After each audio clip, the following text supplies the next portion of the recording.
Buxoro davlat pedagogika instituti Aniq va tabiiy fanlar fakulteti 2023 guruh talabasi Rahmat va O'g'loyning biologiyani o'qitishda o'quvchilarda mustaqil fikrlashni tarkib toptirish mavzusida tayyorlagan taqdimot ishsi. Biologiyani o'qitishda o'quvchilarda mustaqil fikrlashni tarkib toptirish. Reja. Birinchisi, o'quvchilarda tanqidiy fikrlash ko'nikmalarini rivojlantirish usullari. Ikkinchisi, mustaqil o'rganish jarayonida motivatsiyani oshirish strategiyalari. Uchinchisi, o'quv jarayonida interaktiv metodlar va hamkorlikni qo'llash. To'rtinchisi, o'quvchilarning fikrlarini ifodalash va baholash imkoniyatlarini yaratish. O'quvchilarda tanqidiy fikrlash ko'nikmalarini rivojlantirish usullari. O'quvchilarda tanqidiy fikrlash ko'nikmalarini rivojlantirish uchun bir qator usullarni qo'llash mumkin. Birinchidan, muammolarni hal etish vazifalari orqali o'quvchilarni mustaqil fikrlashga undash muhimdir. Ikkinchidan, guruh muhokamalari o'quvchilarga turli nuqtai nazarlarni eshittirish va baholash imkonini beradi. Bu esa ularning analiz qilish qobiliyatlarini oshiradi. Uchinchidan, o'quvchilarni ilmiy tadqiqotlar olib borishga jalb etish. O'z fikrlarini asoslash va dalillashga yordam beradi. Bu esa tanqidiy fikrlashni rivojlantirishda muhim rol o'ynaydi. Mustaqil o'rganish jarayonida motivatsiyani oshirish strategiyalari. Mustaqil o'rganish jarayonida motivatsiyani oshirish strategiyalari o'quvchilarning biologiya faniga bo'lgan qiziqishini kuchaytirish va ularning mustaqil fikrlash qobiliyatini rivojlantirishda muhim rol o'ynaydi. Birinchi navbatda, o'quvchilarga o'z maqsadlarini belgilash imkoniyatini berish zarur. Bu jarayonda o'quvchilar o'zlariga qiziqarli va erishish mumkin bo'lgan maqsadlar qo'yishlari, shuningdek, ularni amalga oshirish yo'llarini rejalashtirishlari kerak. Ikkinchidan, o'quv jarayonida turli xil o'yinlar, ma'muriy vaziyatlar va loyiha asosida o'rganish usullarini qo'llash o'quvchilarning faol ishtirokini ta'minlaydi va ularning qiziqishini oshiradi. Uchinchi strategiya sifatida o'quvchilarga o'z bilimlarini baholash imkoniyatini berish. Masalan, o'z-o'zini baholash va bir-birini baholash orqali ularning o'ziga bo'lgan ishonchini oshiradi. Shuningdek, o'quvchilarning qo'llab-quvvatlashini va rag'batlantirishi o'quvchilarning o'z bilimlariga bo'lgan ishonchini mustahkamlashda muhim ahamiyatga ega. Bularning barchasi mustaqil o'rganish jarayonida motivatsiyani oshirishga yordam beradi va o'quvchilarda mustaqil fikrlash jarayoniga xizmat qiladi. O'quvchilarda ilmiy izlanish qobiliyatini rivojlantirish. Biologiya o'qitishda o'quvchilarni ilmiy izlanish jarayonlariga jalb etish ularning mustaqil fikrlash qobiliyatini oshirishda muhim ahamiyatga ega. O'quvchilarni turli biologik masalalarni o'zlari tadqiq etish, tajribalar o'tkazish va natijalarini tahlil qilishga rag'batlantirish orqali ularning bilimga bo'lgan qiziqishini oshirish va mustaqil fikrlashni rivojlantirish mumkin. Bu jarayon o'quvchilarning o'z fikrlarini shakllantirish va ilmiy muloqot qilishga ko'nikmalarini ham mustahkamlab beradi. O'quvchilarda biologik bilimlarni amaliyotga tatbiq etish orqali mustaqil fikrlashni rivojlantirish.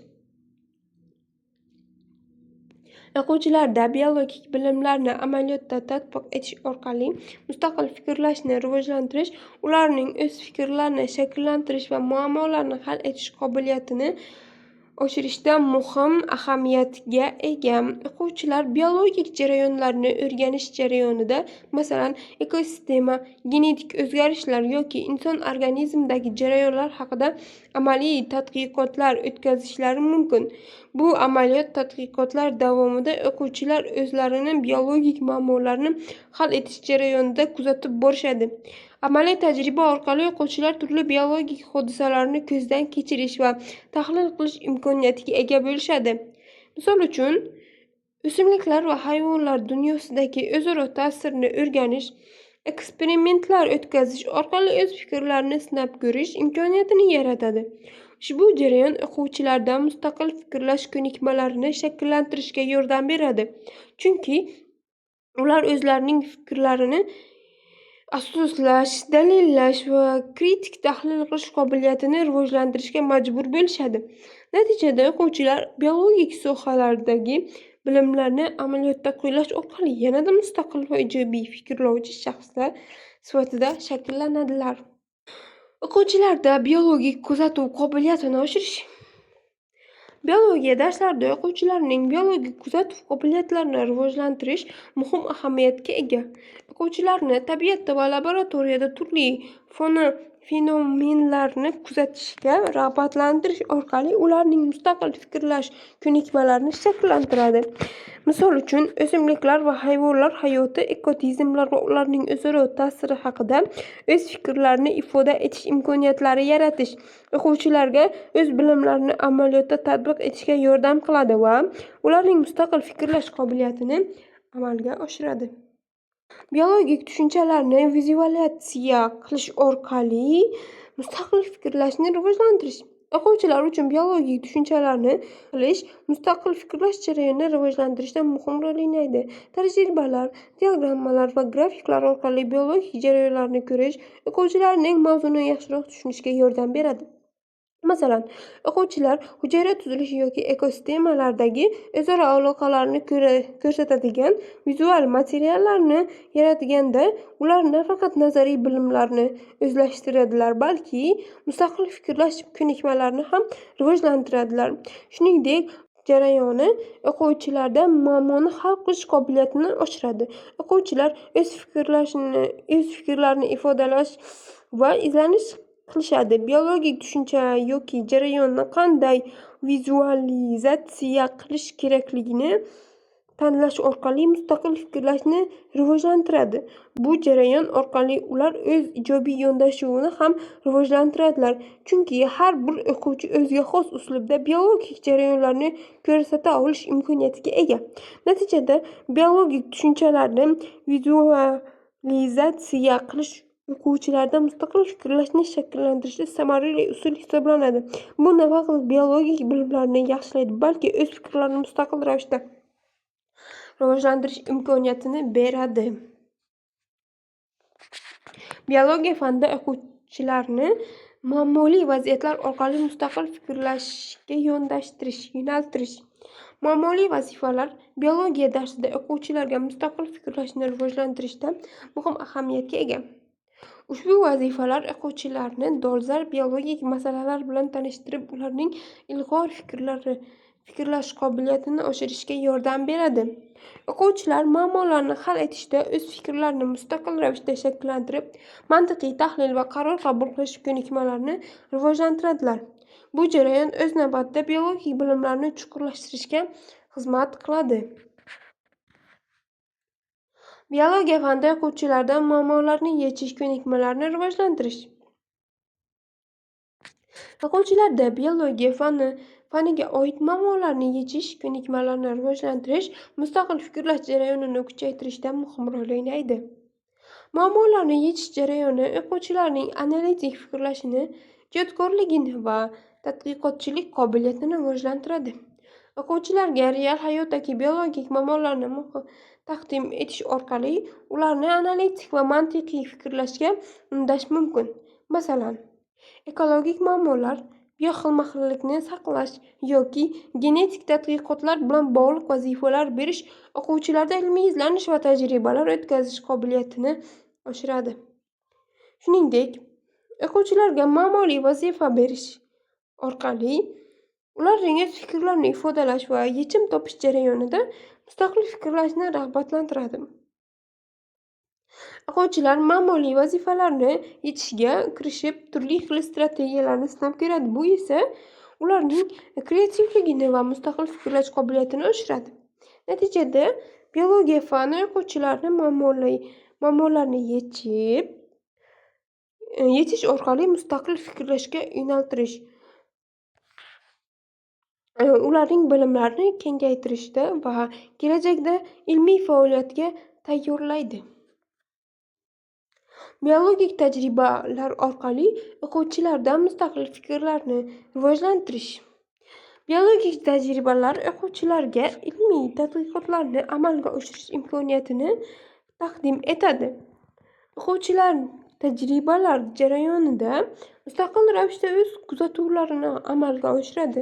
Natijada tahlil qilishi va xulosalar chiqarishi mumkin. Bu jarayon ularni o'z fikrlarini ifodalashga va biologik qonuniyatlarni chuqur anglashga undaydi. Tajribalar orqali o'quvchilar o'z bilimlarini amaliyotda sinab ko'rish, muammolarni o'zlari hal qilish ko'nikmalarini rivojlantirish imkoniyatiga ega bo'ladi. O'quvchilarda biologik bilimlarni ijodiy loyiha qilish orqali mustaqil fikrlarni rivojlantirish. O'quvchilarda mustaqil fikrlashni rivojlantirishda ijobiy loyihalar qilish yondashuvi muhim ahamiyatga ega. Biologiya fanida o'quvchilar o'z qiziqishlariga mos mavzularni tanlab, o'zlari mustaqil ravishda tadqiqot o'tkazishlari mumkin. Bunda ularning ijodiy fikrlash qobiliyatlari ochiladi, chunki loyiha jarayonida o'quvchilar muammolarni aniqlash, ularni tadqiq qilish va yechimlar taklif qilishga majbur bo'ladi. Masalan, o'quvchilar o'zlari tanlagan ekosistemada mavjud bo'lgan biologik xilma-xillikni o'rganish uchun botanik bahor va kuz mavsumida o'z tadqiqotlarini o'tkazishlari mumkin. Shu orqali ular nafaqat biologik bilimlarini kengaytiradilar, balki o'zlariga xos fikrlar va g'oyalarni ishlab chiqaradilar. Ijodiy loyiha orqali o'quvchilar bir-biri bilan hamkorlikda ishlash, fikr almashish va birgalikda muammolarni yechish ko'nikmalarini ham rivojlantiradilar. Natijada o'quvchilar o'z bilimlarini amaliyotga tatbiq etish orqali mustaqil fikrlash qobiliyatlarini kuchaytirishadi. Bu esa ularning kelajakdagi o'qishi va kasbiy faoliyatida zarur ko'nikmalarni shakllantiradi. Xulosa: biologiyani o'qitishda o'quvchilarda mustaqil fikrlashni tarkib toptirish zamonaviy ta'lim jarayonining ajralmas qismidir. Mustaqil fikrlash o'quvchilarga o'z bilimlarini kengaytirish, muammolarni hal etish va yangi g'oyalarni ishlab chiqarish imkonini beradi. Biologiyada turli fanning o'ziga xosligi o'quvchilarga tabiat va uning qonuniyatlarini tushunishga yordam beradi. O'qituvchilar dars jarayonida interaktiv metodlardan foydalanib, o'quvchilarning faol ishtirokini ta'minlashlari zarur. Masalan, guruhli muhokamalar, tajribalar va loyiha asosida ishlash orqali o'quvchilar o'z fikrlarini erkin ifoda etishlari mumkin. Bu esa ularning tanqidiy fikrlash qobiliyatlarini rivojlantiradi va biologik jarayonlarni chuqurroq anglashga yordam beradi.